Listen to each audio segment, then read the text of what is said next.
afternoon, sir. sir. Good Good afternoon, sir. afternoon, sir. चलिए कल बहुत कम बच्चे ज्वाइन किए थे due to problem in the network connectivity in the several parts of Delhi. तो कल मैंने आगे कंटिन्यू नहीं किया था।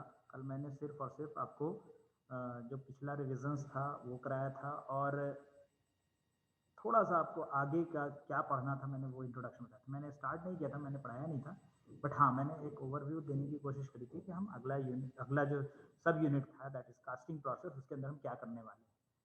ठीक है, तो आज मैं स्टार्ट करता हूँ कास्टिंग, क्योंकि हमने पिछले क्लास में जब पिछले मतलब कल की क्लास से पहले हमने यूनिट 1 का जो सब यूनिट 1 था जिसके अंदर mechanical properties, ferrous metal, non ferrous metals, ये हमने उसके अलॉयज हमने डिस्कस किए थे कम्प्लीटली। आज हम स्टार्ट करते हैं कास्टिंग। शुरुआत करते हैं हम कास्टिंग प्रोसेस से।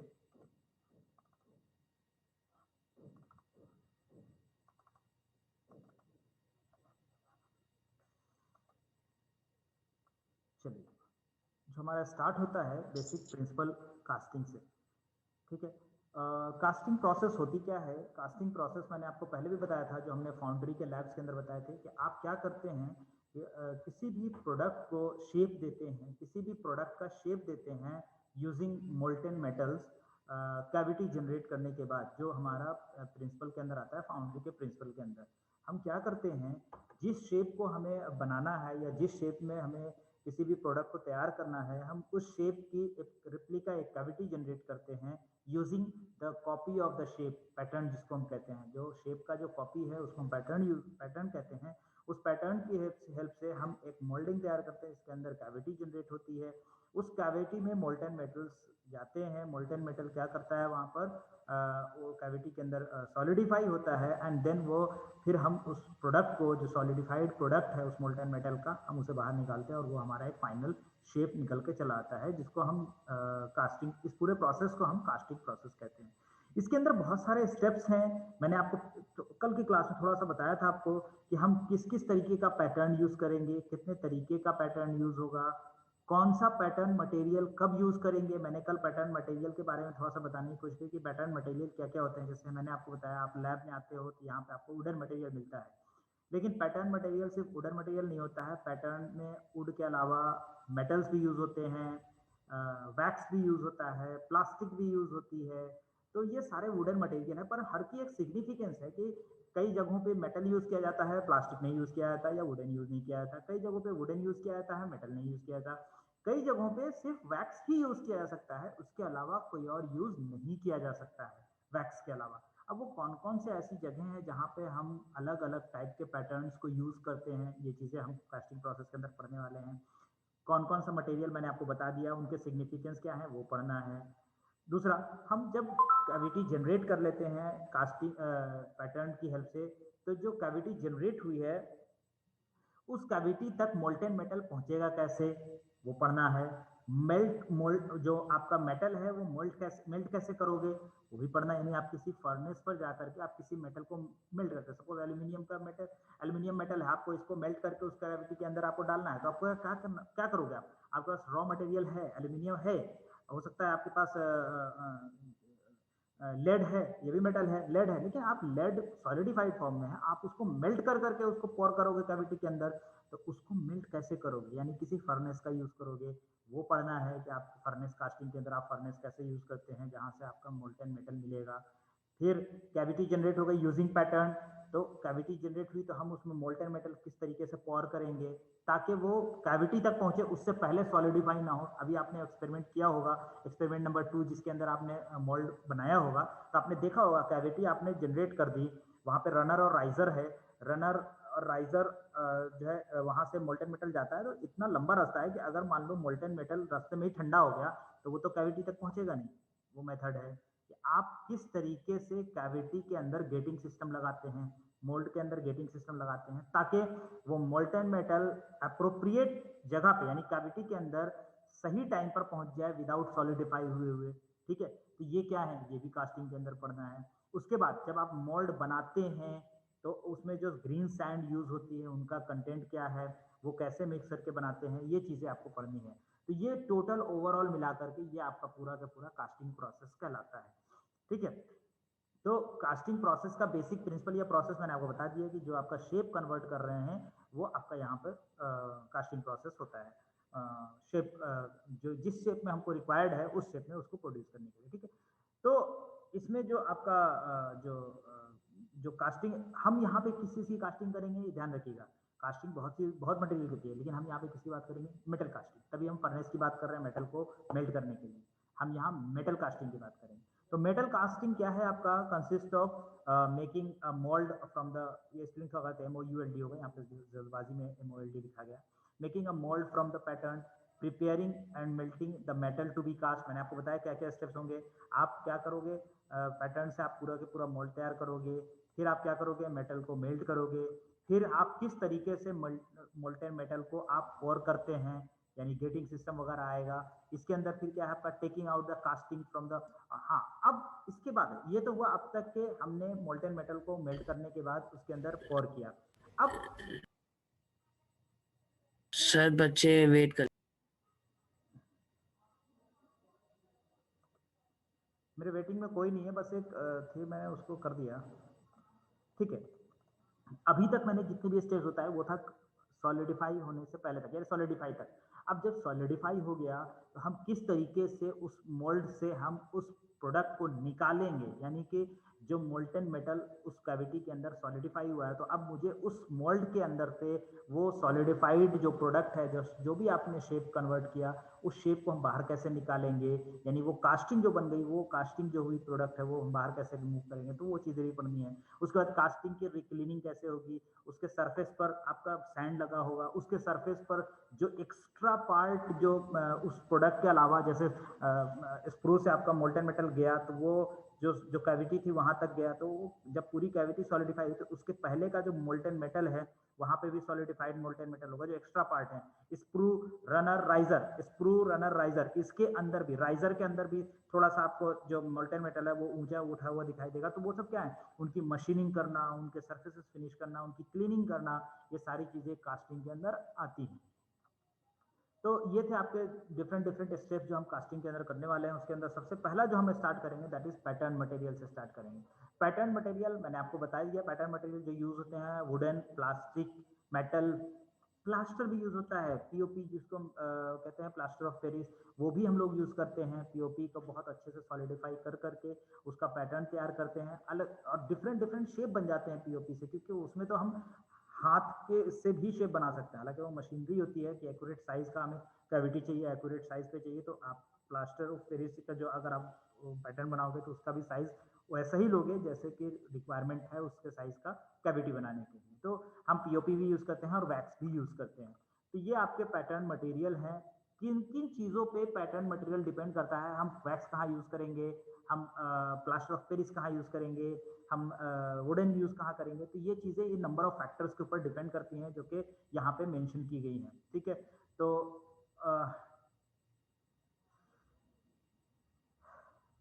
कहाँ कहाँ पे क्या यूज करते हैं, देखिए जहाँ पे आपको हाई प्रोडक्शन चाहिए, जहाँ पे प्रोडक्शन लेवल बहुत ज़्यादा है, यानी कि आपको मास प्रोडक्शन में चाहिए, नंबर ऑफ प्रोडक्ट्स बहुत ज़्यादा बनने हैं, तो वहाँ पे हम मेटल पैटर्न का यूज़ करेंगे, यानी कि मेटालिक पैटर्न यूज़ होगा हाई प्रोडक्शन में। जहाँ पे हमें डायमेंशनल एक्यूरेसी चाहिए और सरफेस फिनिश चाहिए, वहाँ पे भी हम मेटालिक यूज़ करते हैं। डायमेंशनल एक्यूरेसी मेटालिक में ज़्यादा होता है, हालांकि हम आगे बताएंगे कि अलाउंसेस वगैरह हम कौन कौन से देते हैं। पैटर्न में पैटर्न बनाने के लिए हम अलाउंसेस भी देनी पड़ती है, बिना अलाउंसेस दिए हम कैविटी जनरेट नहीं कर सकते। अदरवाइज क्या होगा कि सपोज अगर आपने 20 बाई 20 बाई 20 mm का एक क्यूब लिया था, suppose 20 mm by 20 mm by 20 mm का आपने एक पैटर्न लिया, क्यूबिक पैटर्न लिया, चाहे वो मेटालिक हो चाहे वो वुडन हो, तो जब आप उससे कैविटी जनरेट करोगे तो मुझे नहीं लगता कि वो 20 mm by 20 mm by 20 mm का रहेगा। वो क्या हो जाएगा, वो कैविटी हो जाएगी 20.1 20.05 mm by 20.1 mm by 20.02 mm, यानी कुछ ना कुछ साइज में डिफर हो जाएगा। जो ओरिजिनल पीस का साइज है, पैटर्न का साइज है, और जो उसके थ्रू कैविटी जनरेट हो रही है, इन दोनों के साइजेस में थोड़ा बहुत तो डिफरेंस आएगा ही आएगा।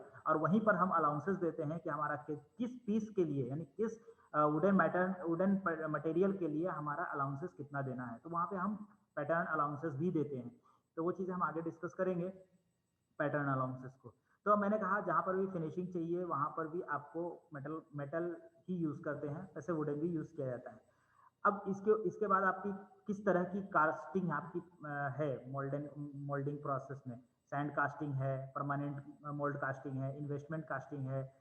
तो depend on the number of casting method आपका क्या होगा, जो पैटर्न है वो यूज किया जाएगा, पैटर्न का मटेरियल यूज किया जाएगा। इन सब में सबसे ज्यादा सैंड मटेरियल के अंदर सबसे ज्यादा जो यूज किया जाता है वो वुडन पैटर्न यूज किया जाता है। लेकिन वुडन पैटर्न का भी एक बहुत बड़ा लिमिटेशन है कि इसमें मॉइस्चर वगैरह के कंटेंट बहुत ज्यादा जल्दी एब्जॉर्ब होते हैं, जबकि मेटालिक में मॉइस्चर के कंटेंट जल्दी एब्जॉर्ब नहीं होते, क्योंकि वुडन सैंड मोल्डिंग के अंदर भी आपका वाटर का परसेंटेज होता है। ठीक है, तो वो आपकी लिमिटेशन भी बताएंगे, एडवांटेज डिसएडवांटेज और लिमिटेशन सब सारी चीजें हम डिस्कस करेंगे, एक एक मटेरियल का कहाँ कहाँ पे यूज करते हैं और एप्लीकेशन भी बताएंगे। ठीक है, इसके बाद डिपेंड करता कौन सा फैक्टर है कि आपका मोल्डिंग मेथड क्या है। ठीक है, किस तरीके का शेप चाहिए उसके ऊपर भी डिपेंड करता है। जैसे डिफरेंट बहुत ही ज़्यादा कॉम्प्लिकेटेड शेप है तो हम क्या करते हैं, पीओपी यूज़ करते हैं, उसको हम उस कॉम्प्लिकेटेड शेप में रीशेप कर लेते हैं। जैसे आपका हाथ जैसे हमारा अगर कोई हाथ फ्रैक्चर कर गया, पैर फ्रैक्चर कर गया, तो पीओपी क्या होता है, पीओपी एक पाउडर फॉर्म में होता है, उसको क्या करते हैं हम अपने पैर के साइज के हिसाब से वो लगा देता है। ठीक है, अगर नी पर हुआ तो नी के हिसाब से लगाएगा, एंकल पे हुआ तो एंकल के हिसाब से लगाएगा। ठीक है, फिंगर में हुआ तो फिंगर पे भी पीओपी चढ़ती है, तो वो क्या होता है फिंगर के साइज का लग जाता है। तो इसका मतलब अगर कोई इंट्रिकेट शेप होती है या कोई बहुत ही कॉम्प्लिकेटेड शेप होता है, आप उसमें आप क्या करते हो, अलग यूज करते हो जो पैटर्न मटेरियल है, लाइक पीओपी वगैरह भी यूज होते हैं। Type of moulding material, the chance of repeat order, तो मतलब कितनी बार आपको मोल्डिंग करनी है, तो उन सब के ऊपर। तो ये डिफरेंट डिफरेंट पैटर्न मटेरियल को यूज करने के लिए फैक्टर्स थे जो मैंने आपको बताए हैं। ठीक है, मैंने आपको मटेरियल 5 बताया, wooden, metal, plastic, plaster and wax. Plaster means plaster of Paris. ठीक है, तो अब हम एक एक मटेरियल को उसके एडवांटेज, लिमिटेशंस और उसके एप्लीकेशंस के ऊपर डिस्कस करते हैं। सबसे पहला है wooden material. The most common material जो सबसे ज्यादा यूज होता है, इवन आप जब लैब के अंदर आते या जब लैब के अंदर आओगे या कभी देखना चाहोगे तो हमारे लैब में वुडन मटेरियल का ही। हाँ जी, यस बोलिए।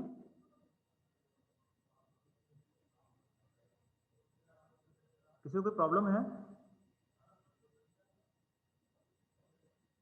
हेलो, आवाज आ रही है सभी को? Yes sir. चलिए, तो जो मोस्ट कॉमन मटेरियल जो यूज किया जाता है जो लैब के अंदर, दैट इज वुडन मटेरियल। जो ठीक है, उसके कुछ दो चार कारण है। सबसे पहला, हम यहाँ पे आपको डेमोन्स्ट्रेट करते हैं, आपको दिखाते हैं, समझाते हैं। अगर आप ओरिजिनल में भी जाएंगे जहाँ पे आपको इंडस्ट्री के अंदर जहाँ पे आपको कास्टिंग करनी है, तो जहाँ पे प्रोडक्शन थोड़ा सा कम है और जो आपकी रिसोर्सेज हैं, जो अवेलेबिलिटी है वो थोड़े कम है, तो आपका चीप एंड बेस्ट जिसको कह सकते हो ये मटेरियल यूज किया जाता है, क्योंकि ये एक्सपेंसिव नहीं होता है, आसानी से मिल जाता है। ठीक है, कम प्रोडक्शन है, सरफेस फिनिश भी अच्छी मिल जाती है क्योंकि मशीनिंग तो करनी ही करनी है। ठीक है, तो ये चीज़ें आपको थोड़ा बेहतर होती है वुडन मटेरियल। ठीक है, लॉन्ग लास्टिंग होती है, ऐसा नहीं है कि एक बार मटेरियल, जैसे पीओपी क्या है, एक बार यूज़ करने के बाद दूसरी बार उसको यूज़ करना बहुत टिपिकल हो जाता है, फिर वो उसको आप दूसरी बार यूज़ नहीं कर पाते हैं। ठीक है, क्योंकि वो सिंगल यूज़ के लिए होता है। लेकिन यहाँ पे वुडन मटेरियल है, अगर आप बहुत तरीके से आप उसको रिमूव करते हैं मोल्ड के अंदर से, तो आप उसको मोर देन वन टाइम भी यूज कर सकते हैं। ठीक है,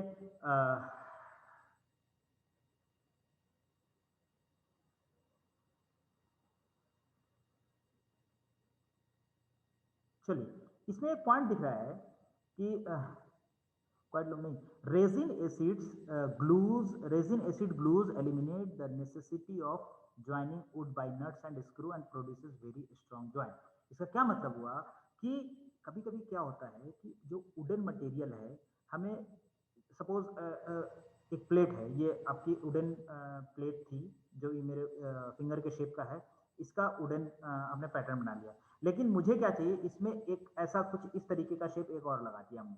तो हम क्या करेंगे कि दो आपके मैंने पैटर्न बनाए और इनको हमने क्या किया, इसको चिपका दिया। अगर हम इसको नट एंड बोल्ट से अगर इसको ज्वाइन करते, तो नट एंड बोल्ट जहां पर भी फिक्स करते वहां पे कहीं ना कहीं उसके सरफेस में प्रॉब्लम होती, वहां पे मोल्डिंग तैयार होने में प्रॉब्लम होती। तो जब कैविटी जनरेट होती तो उस नट एंड बोल्ट की जगह पे थोड़ा बहुत तो इफेक्ट आता ही आता। तो उसको रिमूव करने के लिए आप क्या करेंगे, उसमें जो रेजिन एसिड्स का यूज करते हैं ताकि उसकी जो फिक्सेशन है, जो ज्वाइनिंग है, वो बहुत तरीके से हो और बहुत प्रिसाइजली हो सके, ताकि वो वुडन को बहुत प्रिसाइजली ज्वाइन कर सके और वहां पे जो कैविटी जनरेट हो वो भी थोड़ी एक्यूरेट हो। ठीक है, तो ये भी एक इसका सर कारण है। हाँ बोलो। सर रेजिन वो नहीं होता Glue. जेल टाइप समथिंग जो? हाँ, ग्लू टाइप होता है। जैसे अच्छा, फेविकॉल भी एक हाँ। रेजिन ही होता है, वो भी एक पॉलीमर का ही बना हुआ होता है, एक रेजिन ही होता है। रेजिन का मतलब होता है जो जेल टाइप होता है एक्चुअली। तो जितने भी ग्लूज होते हैं वो सारे रेजिन ही बनते हैं, कार्बन के कंटेंट होते हैं उसमें। ठीक है, एसिडिक पार्ट है आपका। Yes sir. उसमें जो एसिडिक कंपोनेंट होते हैं कार्बन के, जो आपने पढ़े होंगे, CH long chain of carbon जो होती है, COOH का जो कंपोनेंट होता है पॉलीमर के अंदर, आपने पढ़ा होगा। COOH का एक एसिड का रेजिन बनता है, तो सारे उसी के होते हैं। सोप में भी होते हैं, कोई फैटी एसिड कहलाता है, तो उसी तरीके से ये रेजिन एसिड भी होते हैं। ठीक है, जिसमें एसिड का कंपोनेंट होता है COOH का। ठीक है ना, तो ये थी आपकी use of wooden material advantage के फॉर्म में। इसमें कोई डिसएडवांटेज है। इसके जो डिसएडवांटेज है उसमें सबसे पहला डिसएडवांटेज है श्रिंकेज और स्वेलिंग। ठीक है, जो वुडन पैटर्न है वो स्वेल कर जाता है क्योंकि उसमें मॉइस्चर होता है। आप मोल्ड जब बनाते हैं तो उसमें वाटर के कंटेंट होते हैं, तो स्वेलिंग भी हो सकती है और श्रिंकेज भी हो सकता है। ठीक है, तो ये इसका सबसे बड़ा डिसएडवांटेज है। They possess poor wear resistance. ये वियर रेसिस्टेंस में हेल्प नहीं करते हैं, मतलब है ही नहीं, इसमें वियर रेसिस्टेंस की कैपेसिटी है ही नहीं। ठीक है, फिर they absorb moisture and change the shape and size. Obvious बात है, पहले ही मैं बता दिया हमने कि वो एब्जॉर्ब मॉइस्चर को बहुत ज़्यादा एब्जॉर्ब करते हैं। ठीक है, और लकड़ी मॉइस्चर को एब्जॉर्ब करेगी, तो आपके घरों में भी देख लो, अगर कोई लकड़ी पर पानी चढ़ता रहता है तो क्या होता है।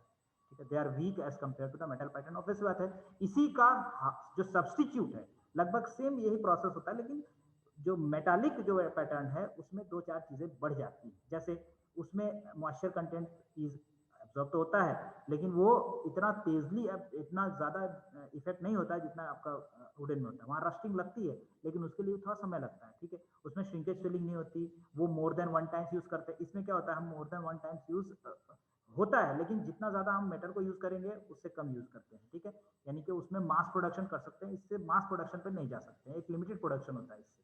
ठीक है, देखो दिखा है ना, where the number of casting to be produce in small and pattern size in large. ठीक है, दूसरा मेटल पैटर्न जो है आपका अल्टरनेट ऑफ वुडन हो गया एक तरीके से, या एक तरह से उसका एडवांसमेंट हो गई। ठीक है, इसके अंदर कौन कौन से यूज करते हैं मेटल, एल्यूमिनियम या एल्यूमिनियम के अलावा ब्रास, स्टील, कास्ट आयरन। अगर स्टील होगा तो रस्टिंग का प्रॉब्लम आएगा, अगर स्टील नहीं होगा, स्टील या कास्ट आयरन जो आयरन के जो एलॉयज होते हैं, अगर ये नहीं होंगे तो इनमें तो रस्टिंग का भी प्रॉब्लम नहीं आएगा, अगर उसमें मॉइस्चर कंटेंट है तो, एल्यूमिनियम या एल्यूमिनियम के अलावा में या ब्रास में। ठीक है, इसके एडवांटेजेस दिए हुए हैं। They do not absorb moisture, पहले मैंने बताया, they are more stronger than wooden and they are accurate, more accurate than wooden, because जो वुडन का सरफेस है वो रफ होता है, मेटल का सरफेस फिनिश्ड होता है। ठीक है, they possess much higher life. Obvious बात है, ये मास प्रोडक्शन में काम होता है, इसकी लाइफ ज़्यादा होती है। They can withstand rough handling, आप इसको कहीं पर भी रख सकते हो, मतलब रफ यूज़ कर सकते हैं। लोहे का पार्ट है, ब्रास का पार्ट है, तो वो जल्दी से कहीं पे गलता नहीं है, खराब नहीं होता है। ठीक है, as compare to wooden, as compare to पिछला वाला। ठीक है ना, they have accurate dimensional tolerance. Obvious बात है, इसमें जब श्रिंकेज या मॉइस्चर एब्जॉर्ब नहीं होगा तो इसका जो डायमेंशनल एक्यूरेसी है वो ज़्यादा होगी। ठीक है, एक्सीलेंट वियर रेसिस्टेंट अच्छा है, एंड गुड मशीलेबिलिटी कैरेक्टरिस्टिक्स भी है इसका, यानी कि इसके पैटर्न को बनाने के लिए आप जो इसका सरफेस है उसको आप मशीनिंग बहुत अच्छे तरीके से कर सकते हैं। इसके कुछ लिमिटेशन है। सबसे पहला तो ये वुड के मुकाबले थोड़ा महंगा है। ठीक है, इसके बाद अगर इसमें खराबी आ गई तो फिर वो वुड को तो आप थोड़ा बहुत भी आप उसको सरफेस को रफ कर सकते हैं, इसमें नहीं कर सकते, इसको मशीनिंग करना पड़ेगा। तो इसको रिपेयर करने के लिए, यानी इसकी मशीनिंग करने के लिए फिर हमें मशीन की जरूरत पड़ेगी, यानी ये they are not easily repair. कहने का मतलब इसके लिए मशीनिंग करनी पड़ेगी। ठीक है, फेरस पैटर्न गेट रस्टेड, मैंने आपको पहले बता दिया कि अगर उसमें कार्बन के आयरन के कंटेंट होंगे तो वो रस्ट लगेगा उसमें, क्योंकि मॉइस्चर होगा। And they are heavier than wooden pattern.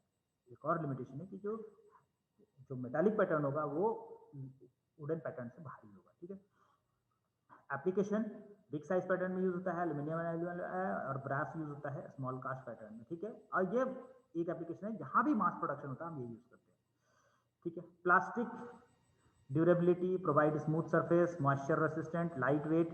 सबसे बड़ा इसका जो है एडवांटेज है कि ये लाइट वेट होता है, इसकी स्ट्रेंथ अच्छी होती है, आसानी से बनाया जाता है, ठीक है। जैसे आप पॉलीमर में पढ़े हैं, पॉलीमर के रेजिन से जो बनते हैं पॉलीमर्स, उसी तरीके से बनाया जाता है प्लास्टिक। ये वियर एंड कोरोजन रेसिस्टेंस भी होते हैं, गुड एडिशिव क्वालिटी होती है इनकी। तो ये आपके क्या है, ये आपके प्लास्टिक के कुछ एडवांटेज है, ठीक है। इसके कुछ डिसएडवांटेज भी हैं।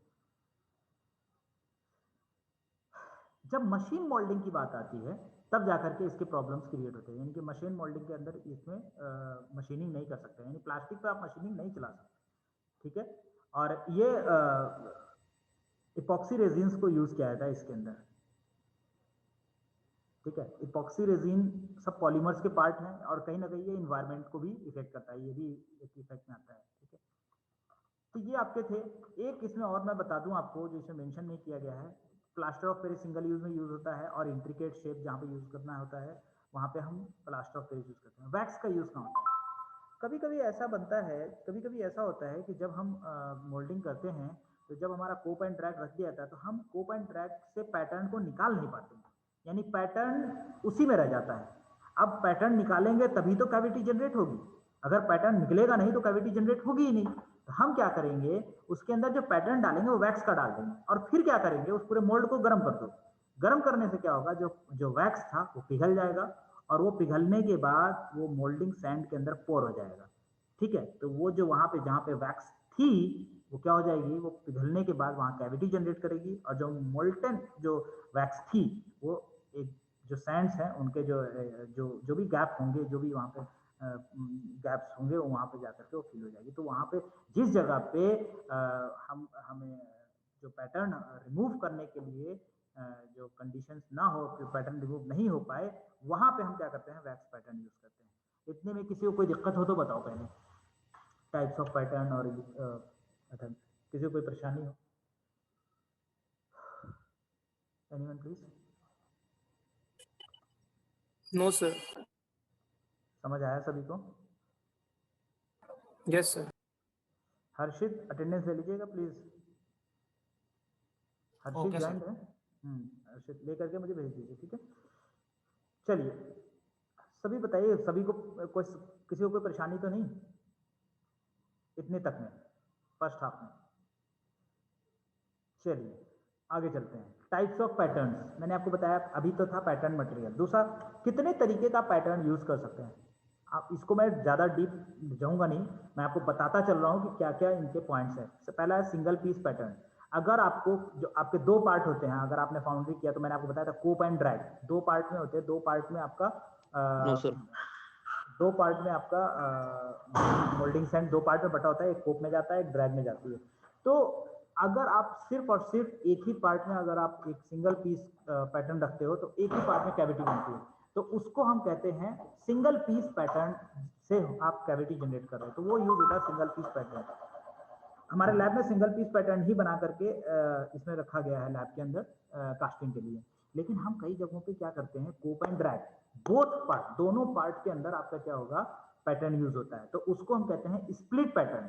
स्प्लिट पैटर्न का मतलब है कि पैटर्न के दो पार्ट हो गए, एक पार्ट कोप में चला गया, एक पार्ट ड्रैग में चला गया, तो दोनों पार्ट में है, तो दोनों जब चिपकेंगे तब जाकर के वो एक पूरा पैटर्न बनेगा। तो ये आपका कहलाता है सेकंड स्प्लिट पैटर्न। जहां पे ऐसे शेप चाहिए जो दोनों के दोनों पार्ट में आना चाहिए, तो उस तरीके से हम लोग स्प्लिट पैटर्न यूज करते हैं। तीसरा है लूज पीस पैटर्न, कि आपके पास एक ऑलरेडी पैटर्न है लेकिन मुझे उसमें एक अलग से होल चाहिए या एक अलग से उसका शेप चाहिए, तो हम क्या करेंगे, जिस शेप का भी मुझे अलग से उसमें कैविटी जनरेट करना है, आप क्या करोगे, उसका पैटर्न बना करके उसमें इंसर्ट करोगे, उसमें उसको ज्वाइन कर दोगे, तो उसको हम कहते हैं लूज पीस पैटर्न। जो यहाँ पे आपको दो दिख रहे हैं ना, ए और बी पार्ट, ये लूज पीस पैटर्न है, अलग से उसको उसमें ये किया गया है, ठीक है, इंसर्ट किया गया है। एक है match plate pattern. Match plate pattern का मतलब है कि कोप एंड ड्रैग के बीच में आपका एक प्लेट रखी गई है, उस प्लेट के अपर साइड और उस प्लेट के नीचे साइड, यानी कि दोनों एक प्लेट के रेस्पेक्ट में दो पैटर्न उस पर चिपके हुए हैं, यानी कि मल्टीपल, अगर आप देखोगे तो इसमें मल्टीपल टाइप्स का आपको डोम दिख रहा है, तो ये क्या है, ये एक मैच प्लेट है। आपके 3-4 शेप, 4-5 आपको एक ही बार में प्रोडक्ट तैयार होने हैं, तो आप क्या करोगे, उस मैच प्लेट के अपर पार्ट में और लोअर पार्ट में दोनों तरफ आप उस मैच प्लेट के रेस्पेक्ट में आप क्या करोगे, पैटर्न तैयार करोगे, और उस पैटर्न से आपकी कैविटी जनरेट होगी, और फिर आप क्या करोगे, उससे आपका एक कास्टिंग प्लेट निकल के चलाएगा। तो ये आपका हो गया मैच प्लेट पैटर्न। इतने थे आपके इंपॉर्टेंट। इसके बाद आता है कोप एंड ड्रैग, ये ज्यादा इंपॉर्टेंट नहीं है। फिर आता है आपका स्वीप पैटर्न। स्वीप पैटर्न में क्या होता है कि आपका एक पोस्ट होता है, उस पोस्ट के रेस्पेक्ट में पोस्ट है, अब फिर इसमें आप क्या है, ये आपकी ग्रीन सैंड है, ये स्वीपर होता है। स्वीपर का मतलब क्या होगा, ये स्वीप करे, ये राउंड राउंड घूमेगा तो क्या होगा, उसके अंदर एक कैविटी जनरेट हो जाएगी। ठीक है, तो ये जो स्वीप है वो क्या करेगा, वो फ्लाई की तरह होता है, वो फ्लाई करेगा, ये रोटेट करेगा, तो ये क्या होगा, ये स्वीप इसको क्या करेगा, यहाँ पर से मोल्डिंग सैंड को रिमूव कर देगा, तो यहाँ पे एक कैविटी जनरेट कर जाएगी। ठीक है, इसके बाद आता है गेटेड पैटर्न। गेटेड पैटर्न में क्या होता है कि जो आपकी गेट्स है, गेट से ही आपकी पैटर्न अटैचमेंट होती है। तो ये आपका रनर है, रनर से आपका गेट अटैच्ड है, ये वाला गेट है, ये जो ऊपर की तरफ दिख रहा है ना, ये गेट है, और गेट से ही आपकी जो सर्कुलर सर्कुलर दिख रहा है ना, ये आपका पैटर्न है। तो इसमें भी मल्टीपल पैटर्न एक साथ में यूज किया था, या जैसे यहाँ पे भी मल्टीपल पैटर्न्स आप यूज कर सकते हैं एक मैच प्लेट में, दोनों तरफ, ऊपर और नीचे दोनों तरफ। तो ये आपके टाइप्स ऑफ पैटर्न यूज हुए हैं। ठीक है, ये सब भी हैं सेगमेंट पैटर्न, स्केलेटन पैटर्न, पर जो इंपॉर्टेंट थी वो यही है आपके one piece, split piece, loose piece, match plate, sweep और गेटेड पैटर्न। ठीक है, तो ये थी। अब सबके डिस्क्रिप्शन है, मैंने सबको आपको बता दिया है, इसको आपको थोड़ा थोड़ा सा पढ़ना है, जो मैंने आपको इसमें मार्क करके भेजा हुआ है आपको। ये डायग्राम मैंने जहाँ से उठाए थे वहीं का ये आपका सब कुछ है, छोटा छोटा सबका थोड़ा सा पार्ट है जो आपको पढ़ना है। बोलो इतना होगा या नहीं, या एक एक करके फिर समझाऊं, बताइए, समझ आया सभी को? पढ़ लेंगे सर, पढ़ लेंगे। ये तो पढ़ लोगे ना, क्योंकि मैंने समझा दिया। देखो इसमें क्या है, आपको समझना है, मेन डायग्राम है, डायग्राम बनाना है आपको। अगर आ भी गया तो आपको डायग्राम बनाना है। अगर मेंशन करेगा कि discuss the different types of, अगर ऑफलाइन हुआ तो कि discuss the different types of patterns used in the casting process, तो आप ये सारे जो 4-5 हैं आप इनका डायग्राम बनाओगे और इनके बारे में थोड़ा थोड़ा मेंशन करोगे। ठीक है, तो कोई दिक्कत किसी को, बताइए। आप लोग सुन रहे हैं या फिर म्यूट? No sir.